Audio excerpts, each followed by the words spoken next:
Hello friends, welcome back to our channel crazy learning tricks. Crazy learning tricks में आप सभी का बहुत बहुत स्वागत है। तो दोस्तों, आज मैं आपके लिए लेकर आया हूँ north America continent. North America continent पर हम लोग विस्तृत चर्चा करेंगे, जिसमें हम माउंटेन्स, प्लेट्यूज, प्लेन्स और डेजर्ट्स यानी पर्वत, पठार, मैदान और रेगिस्तान, इन सभी की लोकेशंस को देखेंगे। और पेनिनसुला एंड आइलैंड्स यानी नॉर्थ अमेरिका में आपको कौन कौन से पेनिनसुलाज मिलेंगे और कौन कौन से आइलैंड्स मिलेंगे और इन सभी पर किसका राजनीतिक अधिकार है, इसके बारे में भी हम बातचीत करेंगे। नॉर्थ अमेरिका कंटिनेंट के इर्द गिर्द आपको कौन कौन से ओशंस और सीज मिलेंगे, बे एंड गल्फ्स, ओशंस और सी को जोड़ती हुई कौन कौन सी स्ट्रेट्स एंड चैनल्स आपको मिलेंगे। इसके बाद में हम बात करेंगे लेक्स, रिवर्स। रिवर्स कहाँ से ओरिजिनेट्स होती हैं और कहाँ पर अपना मुहाना बनाती हैं। इन सभी की बात करने के बाद हम एक डिप्रेशन यानी डेथ वैली के बारे में बातचीत करेंगे।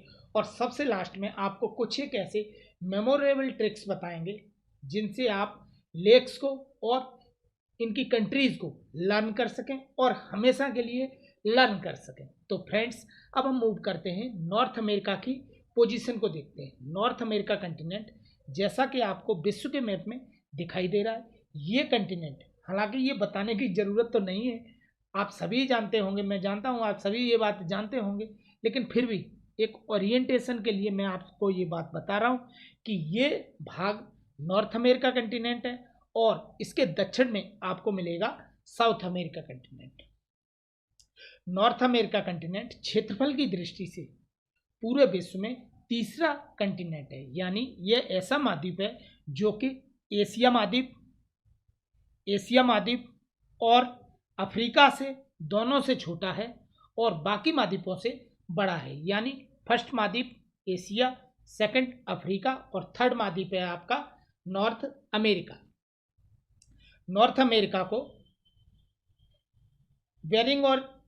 बेरिंग स्ट्रेट नॉर्थ अमेरिका को एशिया महाद्वीप से अलग करती है। यहाँ पर आपको एक सीवर्ड पेनिनसुला मिलेगा, जो आप ये तीसरा बीच का पेनिनसुला देख रहे हैं, ये आपका कहलाता है सीवर्ड पेनिनसुला। सीवर्ड पेनिनसुला के बिल्कुल टिप पर आपको मिलेगा Bering Strait. Bering Strait North America को एशिया से अलग करता है। वहीं पर आपको यहाँ ये जो हल्का सा स्ट्रेच दिखाई दे रहा है, लैंड स्ट्रेच है जो, इसको हम कहते हैं इस्थमस ऑफ पनामा।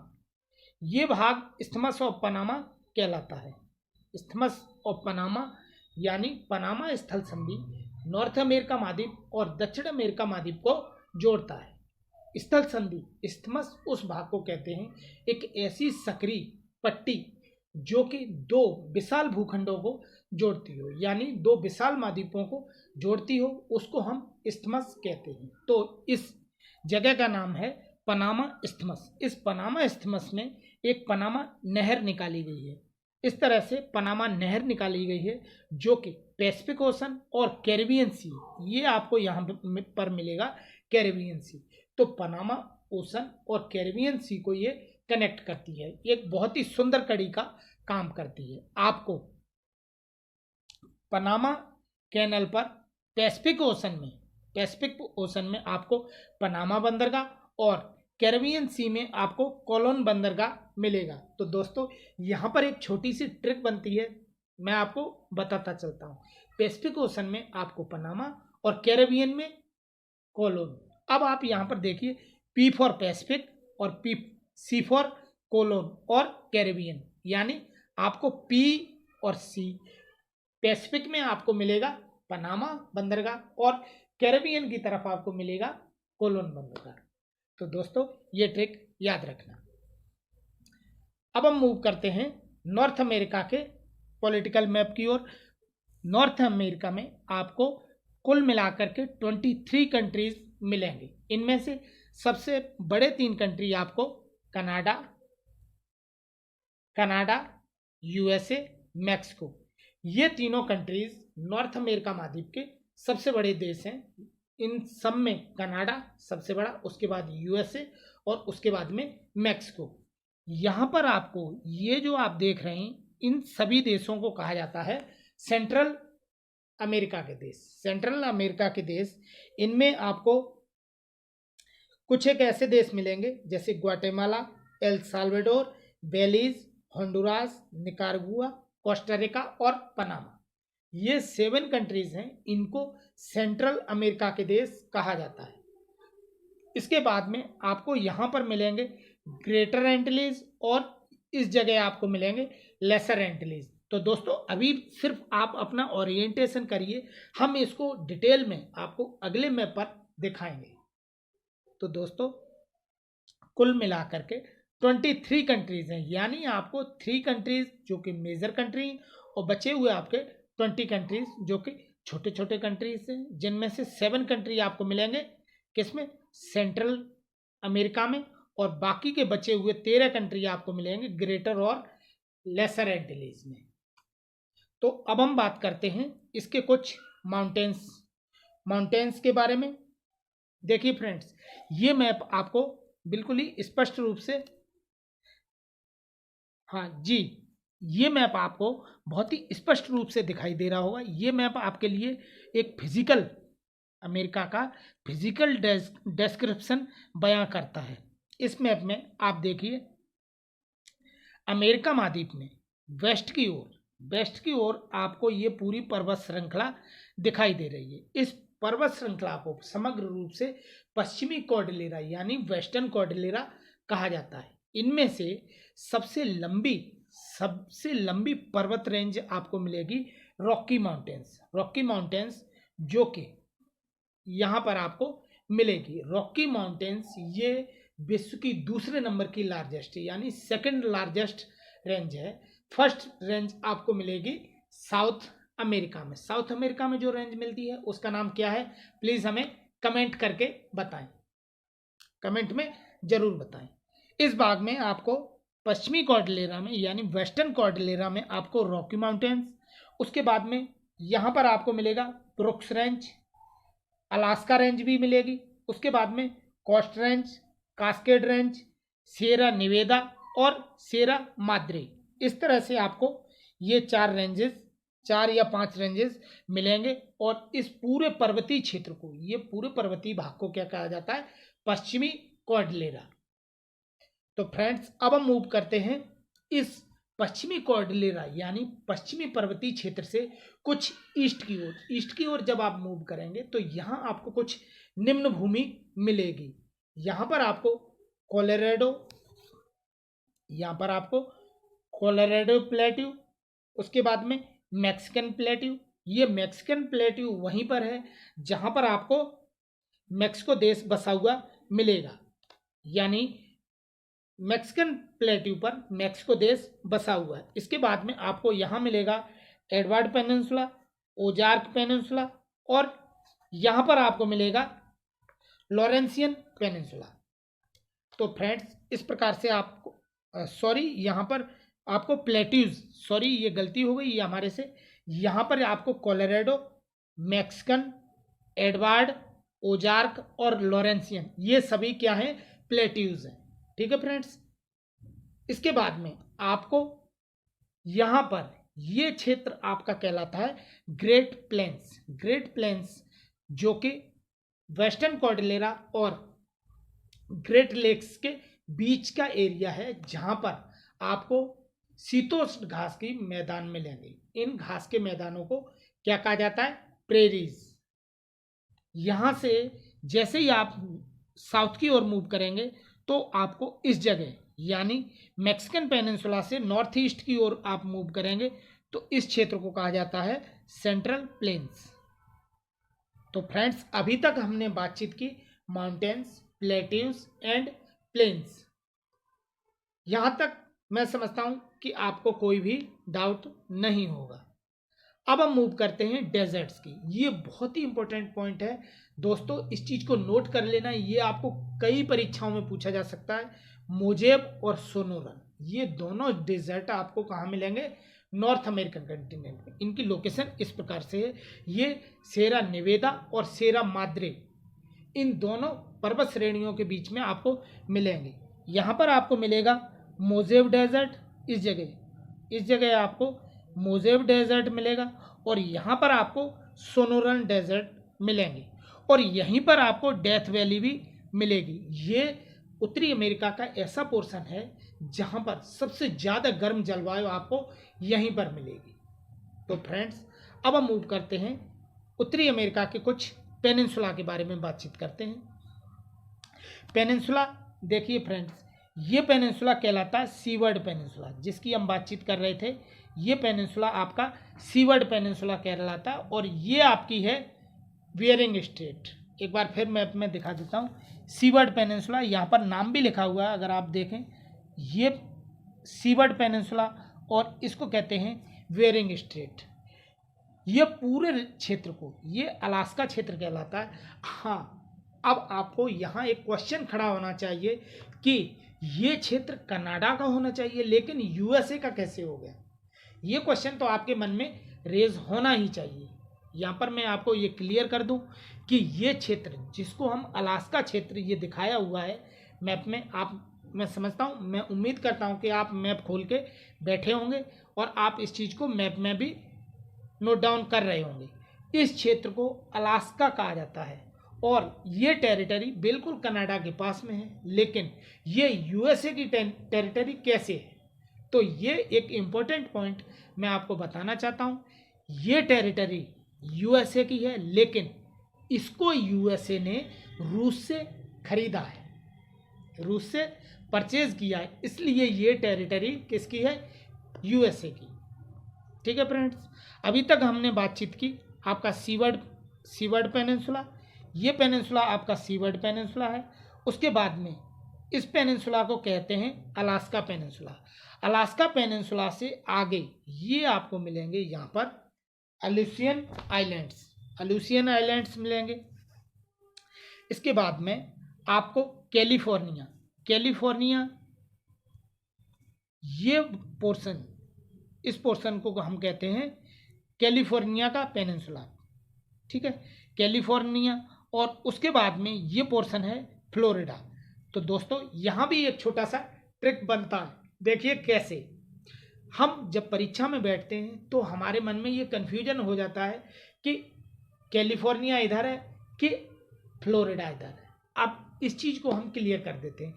जैसे हमने जब बात की थी पनामा स्थल संधि की जब हमने बात की थी, तो वहाँ पर एक कैनल निकाली गई है जिसको कहते हैं पनामा कैनल। वहाँ पर पैसिफिक ओशन में आपको पी, और कैरेबियन सी में आपको सी यानी कोलोन। इस तरह से यहाँ भी आप बिल्कुल सी यानी कैलिफोर्निया और फ्लोरिडा, इसको आप अल्फ़ाबेटिकल ऑर्डर में लर्न कर सकते हैं। आपको वेस्ट की तरफ मिलेगा कैलिफोर्निया पेनिनसुला, और राइट की तरफ आपको, ईस्ट की तरफ आपको मिलेगा फ्लोरिडा पेनिनसुला। इसके बाद में आपको दो पेनिनसुला और मिलेंगे, मेजर पेनिनसुला है, इसको कहते हैं उनगावा पेनिनसुला, और यहाँ पर आपको मिलेगा बूथिया पेनिनसुला। फ्रेंड्स, बूथिया पेनिनसुला आपको मिलेगा नॉर्थ अमेरिका में, लेकिन यहाँ पर एक नोटिस करने वाली बात यह है कि बूथिया पेनिनसुला के पास में ही आपको गल्फ ऑफ बूथिया में भी मिलेगी। अब गल्फ ऑफ बूथिया और गल्फ ऑफ बोथनिया ये दो अलग चीज़ें हैं, यहाँ पर ध्यान देना, ये क्वेश्चन आपकी परीक्षा में आ सकता है। गल्फ ऑफ बूथिया आपको मिलेगी नॉर्थ अमेरिका में, और जबकि गल्फ ऑफ बोथनिया आपको कहाँ मिलेगा? यूरोप कंटिनेंट में स्वीडन और फिनलैंड के बीच में आपको मिलेगी गल्फ ऑफ बोथनिया। अगर आप इस पर बहुत ही डिस्क्रिप्टिव वीडियो देखना चाहते हैं तो हमारा पिछला वीडियो जरूर देखें, जिसमें हमने यूरोप के बारे में एक डिटेल्ड बातचीत की हुई है।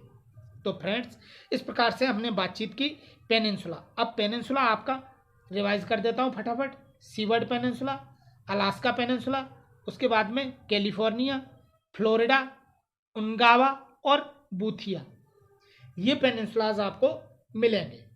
अब हम कुछ एक आइलैंड्स की बातचीत कर लेते हैं। सबसे पहले आपको मिलेगा अलूसियन आइलैंड। अलूसियन आइलैंड जो कि मैंने अभी आपको बताया था, ये अलूसियन आइलैंड है। उसके बाद में आपको मिलेगा यहाँ पर वैंकूवर आइलैंड। वैंकूवर आइलैंड आपको ये 49 डिग्री पैरेलल पर आपको वैंकूवर आइलैंड मिलेगा। और यही वैंकूवर आइलैंड यहाँ पर आपको स्ट्रेट ऑफ जोआन डी फूका भी मिलेगा। स्ट्रेट ऑफ जोआन डी फूका 49 डिग्री पैरेलल, और आपको वैंकूवर आइलैंड, ये तीनों चीज़ें 49 डिग्री पैरेलल, वैंकूवर आइलैंड और स्ट्रेट ऑफ जोआन डी फूका, ये तीनों चीज़ें यहाँ पर मिलेंगी। ये जगह यानी यहाँ 49 डिग्री पर आपको तीन चीज़ें मिलेंगी, यानी Vancouver Island, Strait of Juan de Fuca और 49 डिग्री पैरेलल। इन तीनों को एक जगह पर मिलती हैं। और यहाँ पर एक विशेष इंपॉर्टेंट पॉइंट है, इसको आप बिल्कुल नोट डाउन कर लीजिए। चलिए हम दूसरे मैप पर दिखाते हैं। यहाँ थोड़ा सा आपको क्लियर नहीं हो रहा है, इसलिए हम दूसरे मैप पर आपको लेके चलते हैं जहाँ पर ये चीज़ें और भी स्पष्ट हो जाए। तो फ्रेंड्स, जैसा कि आप देख पा रहे हैं, ये पॉइंट, इस पॉइंट की मैं बात कर रहा हूँ, इसको हम कहते हैं वैंकूवर आइलैंड। और ये जो जगह है, ये जो लाइन है, इसको हम कहते हैं 49 डिग्री पैरेलल, यानी ये 49 डिग्री उत्तरी अक्षांश पैरेलल है। यहाँ ये पैरेलल कनाडा और यूनाइटेड स्टेट्स की, यानी कनाडा और यूएसए की सीमा का काम करता है। ये पूरे विश्व की सबसे बड़ी सीमा है और ये शांतपूर्ण सीमा है। विशेष बात यह है कि ये शांतपूर्ण है। यहाँ पर कोई भी किसी प्रकार की जिस तरीके से हमारे यहाँ इंडिया और पाकिस्तान में आए दिन बमबारी, गोलेबारी, ये सब होता रहता है, लेकिन यहाँ कनाडा और यूएसए में 49 डिग्री पैरेलल विश्व की सबसे बड़ी बॉर्डर है। लेकिन ये बिल्कुल शांतपूर्ण है। यहाँ पर आपको ज़्यादा बमबारी, गोलीबाजी या इस तरह की बदमाशियाँ आपको बिल्कुल भी नहीं मिलेंगी, जैसे कि पाकिस्तान करता रहता है हर रोज़। ठीक है फ्रेंड्स, अब यहाँ से 49 डिग्री से आगे ये आपको मिलेंगी ग्रेट लेक्स। ग्रेट लेक्स में आपको SM हियो, ये मेरी एक शॉर्ट ट्रिक है जिससे मैं पढ़ता हूँ, SM हियो यानी सुपीरियर, मिशिगन, ह्यूरॉन, इरी और ओंटारियो, ये 5 लेक्स मिलकर के इस रीजन को कहा जाता है ग्रेट लेक्स। तो 49 डिग्री पैरेलल, ग्रेट लेक्स और ये सेंट लॉरेंस नदी, ये कनाडा और यूएसए की सीमा का कार्य करती हैं। तो फ्रेंड्स, हमेशा के लिए याद रखिए, 49 डिग्री पैरेलल पर आपको मिलेगा वैंकूवर आइलैंड और आपको वहीं पर मिलेगा straight of Juan de Fuca, यानी Strait of Juan de Fuca Vancouver Island को नॉर्थ अमेरिका से अलग करता है। अब हम आगे की तरफ मूव करते हैं। आपको उसके बाद में ग्वाडेलोप और रेविला आइलैंड्स मिलेंगे, जिन पर राजनीतिक अधिकार मैक्सिको का है। अब इससे आगे आपको यहाँ पर इस जगह, ये मैप में थोड़ा सा क्लियर नहीं है, इसको कहते हैं ग्रीनलैंड। ग्रीनलैंड पूरे विश्व का सबसे बड़ा आइलैंड है और इस पर राजनीतिक अधिकार किसका है? डेनमार्क का। हालांकि ये लैंड, ग्रीनलैंड, आता तो नॉर्थ अमेरिका में है, पर इस पर पॉलिटिकल राइट किसका है? डेनमार्क का। ग्रीनलैंड के वेस्ट की ओर आपको मिलेगा डेविस स्टेट और ईस्ट की ओर यानी इस जगह आपको मिलेगी Denmark state. Denmark state Greenland और आइसलैंड को अलग करती है। इसके बाद में आपको एक ऐसा समूह मिलेगा जो कि कई एक आइलैंड्स हैं। ये आइलैंड आपको कनाडा में ऊपर की तरफ यहाँ आपको मिलेंगे। ये आइलैंड्स का एक समूह है। इसको हम चलिए दूसरे मैप पर देखते हैं जी। ये समूह आपको मिलेगा आइलैंड्स का, जिनमें आपको banks, Victoria, Baffin, queen Elizabeth islands और एल्समियर, ये पोर्शन ऊपर वाला, इसको एल्समियर आइलैंड के नाम से जाना जाता है। इसी में आपको ये जो टिप दिखाई दे रहा है इसको कहते हैं बूथिया आइलैंड। बूथिया आइलैंड, सॉरी, इसी को कहते हैं बूथिया आइलैंड। बूथिया आइलैंड के ईस्ट की ओर, यानी ये पोर्शन एक बार और क्लियर कर देता हूं, इस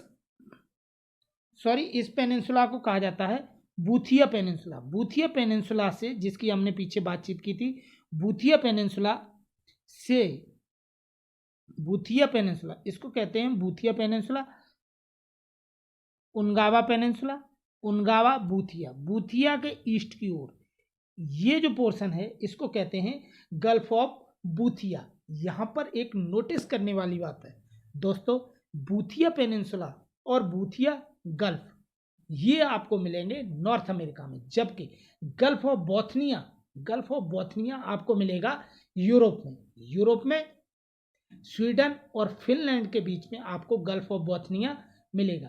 तो ये चीज़ आप ध्यान रखना, हो सकता है आपको किसी परीक्षा में ये चीज़ पूछी जाए। तो अब हम बात करते हैं नॉर्थ अमेरिका में पाए जाने वाले ओशन और सी की। तो फ्रेंड्स चलिए अब हम मूव करते हैं इसके फिजिकल मैप की ओर। देखिए फ्रेंड्स, आपको यहाँ पर इस जगह जहाँ ये बेरिंग स्ट्रेट है यहाँ पर आपको मिलेगा बेरिंग सी।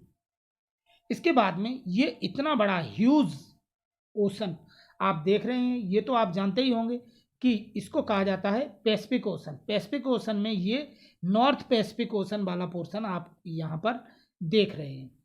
इसके बाद में ये जो सी है, इस सी को कहा जाता है, जहाँ पर ये ग्रेटर और लेसर एंटिलीज हैं, ये सी है कैरिबियन सी।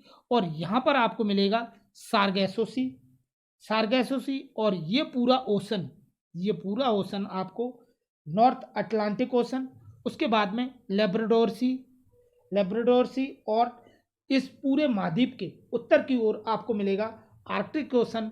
और इस जगह जहाँ ये मैप में दिखाई नहीं दे रहा है, इसको हम दूसरे मैप में आपको दिखाते हैं।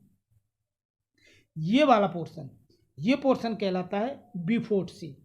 तो इस प्रकार से आपको मैंने वेस्ट टू ईस्ट की ओर पूरे महाद्वीप को चक्कर काटते हुए बेरिंग सी, पैसिफिक ओशन, कैरिबियन और सारगेसो, यानी पैसिफिक ओशन में आपको सिर्फ बेरिंग सी मिलेगा और पैसिफिक ओशन मिलेगा। बाकी सभी आपको, ये ध्यान रखने वाली बात है, आप इसको नोटिस कीजिए, ये ध्यान रखने वाली बात है। कई बार क्वेश्चन ऐसा पूछा जाता है कि ग्रेटर एंटिलीज, या फिर ये पूछा जाए आपसे कि पनामा कैनल है वो किस किस को जोड़ती है, तो स्टूडेंट कंफ्यूज हो जाते हैं कि हम पैसिफिक, कैरिबियन, और आपको वहीं पर एक क्वेश्चन दे देगा नॉर्थ अटलांटिक ओशन। तो यहाँ ध्यान रखने वाली बात यह है कि बेरिंग सी और पैसिफिक ओशन आपको मिलेगा उत्तरी अमेरिका के वेस्ट की ओर, और ईस्ट की ओर आपको मिलेंगे कैरिबियन सी, सारगेसो सी, नॉर्थ अटलांटिक ओशन, लेब्राडोर सी, और नॉर्थ की ओर आपको आर्कटिक ओशन, और यहाँ पर आपको मिलेगा ब्यूफोर्ट सी। तो अब हम कुछ एक ऐसे इनके बेज एंड गल्फ्स के बारे में भी बातचीत कर लेते हैं। तो चलिए फिर हम मूव करते हैं पॉलिटिकल मैप की ओर। यहाँ पर Bering Strait, Bristol Bay, Gulf of Alaska, इसको ये देखिए, ये आपको यहाँ पर मिलेगा गल्फ ऑफ अलास्का। उसके बाद में गल्फ ऑफ कैलिफोर्निया आपको यहाँ पर मिलेगी। ये जो गल्फ है इसको कहते हैं गल्फ ऑफ कैलिफोर्निया। उसके बाद में गल्फ ऑफ पनामा आपको, पनामा जहाँ पर पनामा स्ट्रेट है वहीं पर आपको गल्फ ऑफ पनामा इस जगह आपको मिलेगी। उसके बाद में आपको गल्फ ऑफ मैक्सिको, ये हर कोई जानता है, ये देखिए ये आपका है गल्फ ऑफ मैक्सिको। और गल्फ ऑफ मैक्सिको में आपको यहाँ गल्फ ऑफ कैम्पेची मिलेगा। गल्फ ऑफ सेंट लॉरेंस का गल्फ ये है, यहाँ देखिए सेंट लॉरेंस, जैसे कि मैंने आपको बताया था 49 डिग्री पर वैंकूवर आइलैंड, 49 डिग्री पैरेलल, और स्ट्रेट ऑफ जॉन डी फूका यहाँ से शुरू होता है 49 पैरेलल। उसके बाद में ग्रेट लेक्स के बाद में आपको मिलेगा सेंट लॉरेंस नदी यहाँ गिरती है, और इसी को कहते हैं गल्फ ऑफ सेंट लॉरेंस। इसके बाद में आपको ये पोर्शन आपका जो वाटर बॉडी है इसको कहते हैं हडसन बे। और यहाँ पर इंटरेस्टिंग पॉइंट एक ये भी है कि हडसन बे में आपको एक बे के अंदर बे मिलेगा जिसको कहते हैं हम जेम्स बे। ये बे जो आप देख रहे हैं ये बे के अंदर बे है। तो ये क्वेश्चन आपसे पूछा जा सकता है कि जेम्स बे आपको कहाँ पर मिलेगा। इसके बाद में गल्फ ऑफ बूथिया, बूथिया के बारे में मैं आपको बता चुका हूँ पहले भी। और एक आपको गल्फ ऑफ अमंडसेन मिलेगा। अमंडसेन यानी जिन्होंने नॉर्थ पोल की खोज की थी, यहाँ पर आपको मिलेगा गल्फ ऑफ अमंडसेन। गल्फ ऑफ अमंडसेन आपको बैंक्स आइलैंड और विक्टोरिया आइलैंड के बीच में ये गल्फ ऑफ अमंडसेन भी मिलेगा। और यहाँ पर आपको मैकेंजी पर्वत मिलेंगे, मैकेंजी रिवर भी मिलेगा। और यहीं पर आपको मिलेगा मैकेंजी बे, यहाँ पर आपको मैकेंजी बे मिलेगा। ये जो डिप्रेशन आपको दिखाई दे रहा है दबा हुआ भाग है इसको कहते हैं, ये तो हो गया आपका बीफोर्ट सी और यहाँ पर हो गया मैकेंजी बे।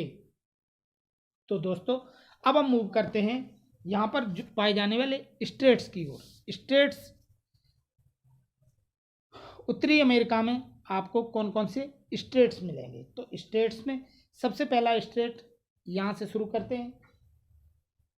स्टेट्स में आपको बेरिंग स्टेट, हैकेट स्टेट आपको यहाँ पर मिलेगा। हैकेट स्टेट क्वीन चार्लोट आइलैंड को मेनलैंड से अलग करता है। उसके बाद में स्टेट ऑफ जॉन डी फूका 49 डिग्री पर मिलेगा, ये आपको बता ही दिया है। यूकाटन चैनल, इसको गल्फ ऑफ मैक्सिको कहा जाता है, gulf of Campeche, gulf of Mexico, gulf of Campeche, और ये है यूकाटन चैनल। ये आपका फ्लोरिडा पेनिनसुला, और फ्लोरिडा पेनिनसुला के साथ में ही आपको मिलेगा स्टेट ऑफ फ्लोरिडा। अब यहाँ पर ध्यान रखने वाली बात है, state of Florida Florida peninsula और ग्रेटर एंटिलीज को अलग करता है। किसको अलग करता है? ग्रेटर एंटिलीज को। उसके बाद में आपको यहाँ पर मिलेगा स्टेट ऑफ बेलीज। उसके बाद में हडसन स्टेट मिलेगा आपको यहाँ, और यहाँ पर आपको मिलेगा डेविस स्टेट, और ग्रीनलैंड के ईस्ट की ओर आपको मिलेगा डेनमार्क स्टेट। ये मैंने आपको पहले भी बताया था कि डेनमार्क स्टेट जो कि ग्रीनलैंड के ईस्ट की ओर मिलेगा, वो किसको अलग करता है? दो लैंड को अलग करता है। देखिए, ग्रीनलैंड को और आइसलैंड को। ग्रीनलैंड और आइसलैंड को कौन अलग करता है? Denmark state. इसके बाद में आपको मिलेगा मैक्लियोर स्टेट। मैक्लियोर स्टेट आपको यहाँ पर ये जो आइलैंड्स का एक ग्रुप है, यहाँ पर आपको मिलेगा मैक्लियोर स्टेट। अब हम बात कर लेते हैं यहाँ पर पाए जाने वाले कुछ एक लेक्स के बारे में। लेक्स के बारे में बातचीत करने के लिए हम चलते हैं मैप की ओर। मैप में ये चीज़ें आप एटलस में देखेंगे तो आपको बिल्कुल स्पष्ट नज़र आएंगी। इसके लिए मैं आपको एक छोटी सी ट्रिक भी बताऊंगा दोस्तों, बहुत ही मज़ेदार ट्रिक है। आप इस ट्रिक को लर्न कर लेंगे तो कभी भी जीवन में भी नहीं भूलेंगे। ये ट्रिक क्या है? कनाडा में आपको 6 लेक मिलेंगे। इन 6 लेक के लिए मैंने एक ट्रिक बनाया है। ये ट्रिक है, एक बीएसए साहब थे, ये कोई भी जानता होगा कि बीएसए साहब होते हैं किससे संबंधित होते हैं? एजुकेशन से। बीएसए साहब थे जो कि रजिस्टर्ड थे किससे? Registered with ministers. बीएसए साहब किससे रजिस्टर्ड थे? मिनिस्टर्स के साथ में, यानी BSA registered with ministers. BSA साहब थे, एक बीएसए साहब हुआ करते थे जो कि रजिस्टर्ड थे, यानी जिनका बहुत ही तालमेल था किसके साथ में? मिनिस्टर्स के साथ में। अब ये लेक्स कौन कौन से हैं? देखिए, ये लेक्स आपको मिलेंगे Great Bear, Great Slave, Athabasca, Reindeer, Winnipeg और मनीटोबा। तो ये लेक्स आपको यहाँ पर मिलेंगे। ये लेक्स कनाडा में इस जगह, क्योंकि यहाँ पर कनाडा का ये रीजन बहुत ही शीत क्षेत्र है, यहाँ पर हिमोडों का जमाव हो गया और हिमोडों के जमाव से यहाँ पर लेक्स बन गए। इन लेकों का क्रम नॉर्थ से साउथ की ओर आपको मिलेगा बीएसए रजिस्टर्ड विद मिनिस्टर्स, यानी Great Bear, Great Slave, Athabasca, Reindeer, Winnipeg और मनीटोबा। इसके बाद में ग्रेट लेक्स रीजन में आपको मिलेंगी 5 लेक्स। ये 5 लेक्स कौन कौन सी हैं? ये आपका रीजन कहलाता है ग्रेट लेक्स में आपको एसएम, एक सूबेदार साहब थे, एसएम साहब थे फौजी, और हियो, एसएम हियो, एक सूबेदार साहब थे जिनका नाम था एसएम हियो।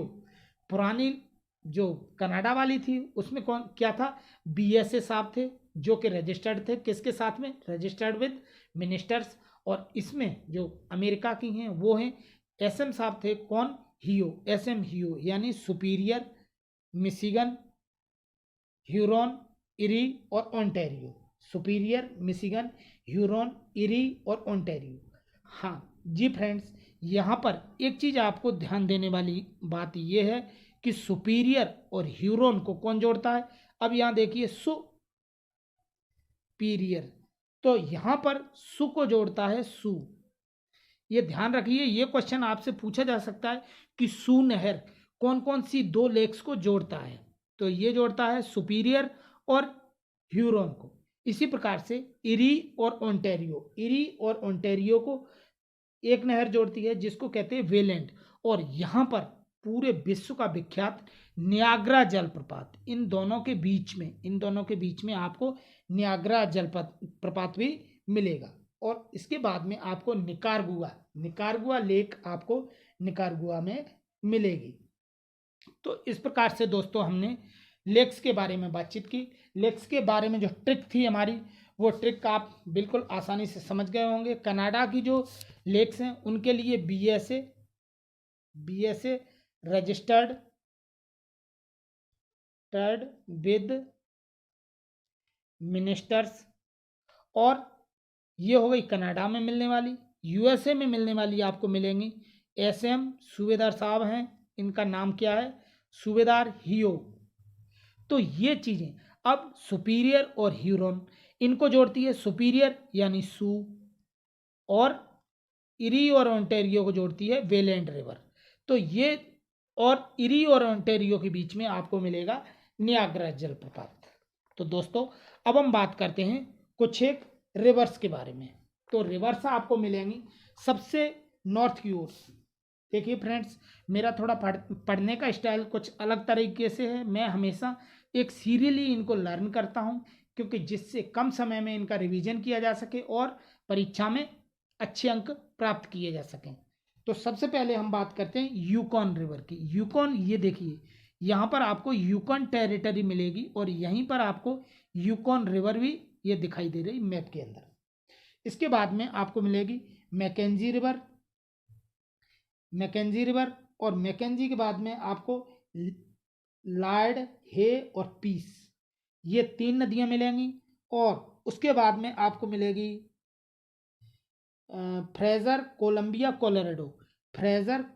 और कोलोराडो। यहाँ पर आपको मिलेगी फ्रेजर, कोलंबिया, कोलोराडो, ये नदियाँ आपको यहाँ पर मिलेगी। कोलंबिया की एक सहायक नदी, यहाँ पर आपको स्नेक नदी भी मिलेगी। तो फ्रेंड्स अब हम मूव करते हैं गल्फ ऑफ मैक्सिको की ओर। गल्फ ऑफ मैक्सिको से पहले ये नदी जो कि आपको रियो ग्रांडे नदी दिखाई दे रही है, ये लिखा हुआ है रियो ग्रांडे रिवर, जो कि यूएसए और मैक्सिको की सीमा का कार्य करती है। तो यहाँ पर आपको मिलेगी रियो ग्रांडे नदी, जो कि अपना मुहाना कहाँ बनाती है? गल्फ ऑफ मैक्सिको में। उसके बाद में आपको ब्राजोस रिवर यहाँ मिलेगी। और उसके बाद में आपको रेड अरकनसास प्लेट, उसके बाद में टेनेसी, ओहियो, ये सभी मिसिसिपी की सहायक नदियां हैं। और आप जानते हैं ये क्वेश्चन खूब पूछा जाता है कि कौन सी नदी पक्षीपाद डेल्टा बनाती है? तो फ्रेंड्स मिसिसिपी वो नदी है जो कि पक्षीपाद डेल्टा बनाती है। तो फ्रेंड्स इस प्रकार से हमने कुछ एक नदियों को देखा। अब आपको यहाँ पर मिलेगी हडसन नदी। कौन सी नदी मिलेगी? हडसन नदी। और सेंट लॉरेंस, जो कि मैंने आपको बता दिया है, ये यहाँ पर गल्फ ऑफ सेंट लॉरेंस है। और इस प्रकार से यहाँ आपको नेल्सन नदी भी मिलेगी। तो फ्रेंड्स अभी तक हमने इन सभी नदियों के बारे में बातचीत की। कौन कौन सी नदी मिलेगी? यूकॉन आपको मिलेगी यहाँ, मैकेंजी मिलेगी, और उसके बाद में यहाँ मिलेगी फ्रेजर के बाद में आपको मिलेगी लॉयड, हे, पीस। उसके बाद में कोलंबिया, कोलोराडो, रियो ग्रांडे नदी ये है। ये कुछ एक इम्पोर्टेंट पॉइंट हैं। रियो ग्रांडे नदी यूएसए और मैक्सिको की सीमा बनाती है। उसके बाद में रेड, अरकानसास, प्लेट, इलिनॉइस, ओहियो और टेनेसी, ये सभी नदियां आपको मिसिसिपी की सहायक नदियां हैं, और मिसिसिपी गल्फ ऑफ मैक्सिको में पश्चिपाद डेल्टा बनाती है। उसके बाद में हडसन नदी आपको यहाँ मिलेगी अपलेशियन माउंटेन्स के आसपास, और जो सेंट लॉरेंस रिवर है वो आपको इस जगह मिलेगी जहाँ पर सेंट लॉरेंस अपना गल्फ बनाती है। तो फ्रेंड्स, इस प्रकार से हमने रिवर्स, माउंटेन्स, सभी चीज़ें, माउंटेन्स, प्लेट्यूज, मैदान, deserts, peninsula, islands, oceans and seas, bays and gulfs, straits and channels, lakes, rivers, और लास्ट पॉइंट यहाँ बचता है आपको एक डिप्रेशन यानी डेथ वैली यहाँ पर मिलेगा। यहाँ पर ध्यान रखने वाली बात यह है कि डेथ वैली मिलेगी आपको नॉर्थ अमेरिका कंटिनेंट में, और डेथ सी आपको मिलेगा एशिया में, इजराइल और लेबनान के आसपास, वहाँ आपको मिलेगा डेथ सी, और यहाँ मिलेगी आपको डेथ वैली। तो दोस्तों, अब कुछ एक मैं ट्रिक्स की बात कर देता हूँ। ये ट्रिक्स, 2 ट्रिक मैंने बताई दी आपको लेक्स को लर्न करने के लिए। इसके लिए हो गया BSA रजिस्टर्ड विद मिनिस्टर्स। दूसरा हो गया सूबेदार मेजर का नाम क्या है? हियो। ये हो गई आपकी ग्रेट लेक्स। इनके बीच में मैंने बता दिया सूबेदार के साथ सू नदी, और इरी और ओंटेरियो के वेलैंड, और यहाँ पर आपको मिलेगा, दोनों के बीच में आपको मिलेगा नियाग्रा जलप्रपात। तो फ्रेंड्स, अब हम मूव करते हैं कुछ एक इस महाद्वीप के दक्षिणी छोर पर आपको कुछ एक आइलैंड्स मिलेंगे। इन आइलैंड्स को अब हम इस मैप में देखते हैं। अभी तक हम बात करते रहे थे ग्रेटर एंटिलीज और लेसर एंटिलीज के बारे में। ग्रेटर एंटिलीज, ये जो पोर्शन है इसको कहा जाता है ग्रेटर एंटिलीज।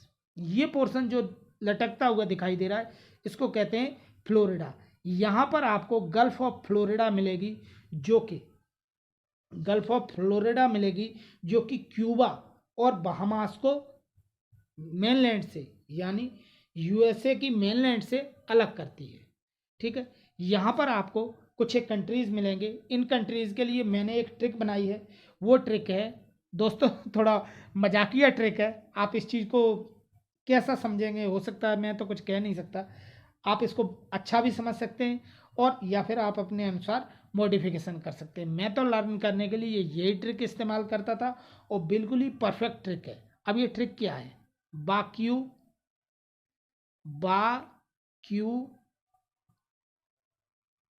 यहाँ लिखता हूँ, देखिए,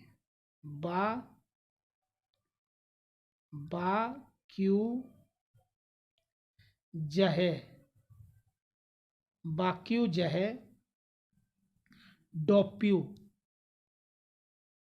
और टीटी। बाक्यू जहे डोप्यू टीटी। बा का मतलब बहामास। ये जो कई छोटे छोटे आइलैंड्स हैं, ये सभी मिलकर के क्या बनाते हैं? बहामास नेशन को। इसके बाद में आपको मिलता है क्यूबा। बाक्यू जहे जमैका और हैती। बाक्यू जहे डोप्यू डोमिनिकन रिपब्लिक, प्यूर्तो रिको, और टीटी यानी ट्रिनिडाड एंड टोबैगो। ये जो आपको यहाँ लेसर एंटिलीज में मिलेगा। तो आप इस ट्रिक से बाक्यू जहे डोप्यू टीटी, इससे आप ग्रेटर और लेसर एंटिलीज की कंट्रीज़ को लर्न कर सकते हैं। इसमें आपको कुछ ही कंट्रीज़ ऐसे मिलेंगे जैसे Saint Lucia, Saint Vincent, Grenada, Trinidad and Tobago. ये आपको कुछ ही कंट्रीज़ हैं। यहाँ पर कुल मिला के आपको 3 कंट्रीज़ तो बड़ी हो गई। सबसे बड़ी Canada, USA, Mexico, 3 countries plus आपको 7 कंट्रीज मिलेंगी यहाँ पर। ये कंट्रीज सेंट्रल एशियन कंट्रीज हैं जिनमें आपको मिलेगा Guatemala, El Salvador, Belize, Honduras, Nicaragua, Costa Rica और पनामा। इनके लिए एक ट्रिक है GEBH NCP, ठीक है, GEBH NCP यानी Guatemala, El Salvador, Belize, Honduras, Nicaragua, Costa Rica और पनामा। फ्रेंड्स, ये ट्रिक कुछ ऐसी थोड़ा सा लग तो रहा है, आज आपको लग रहा होगा कि ये ट्रिक क्या ट्रिक है, कुछ भी नहीं।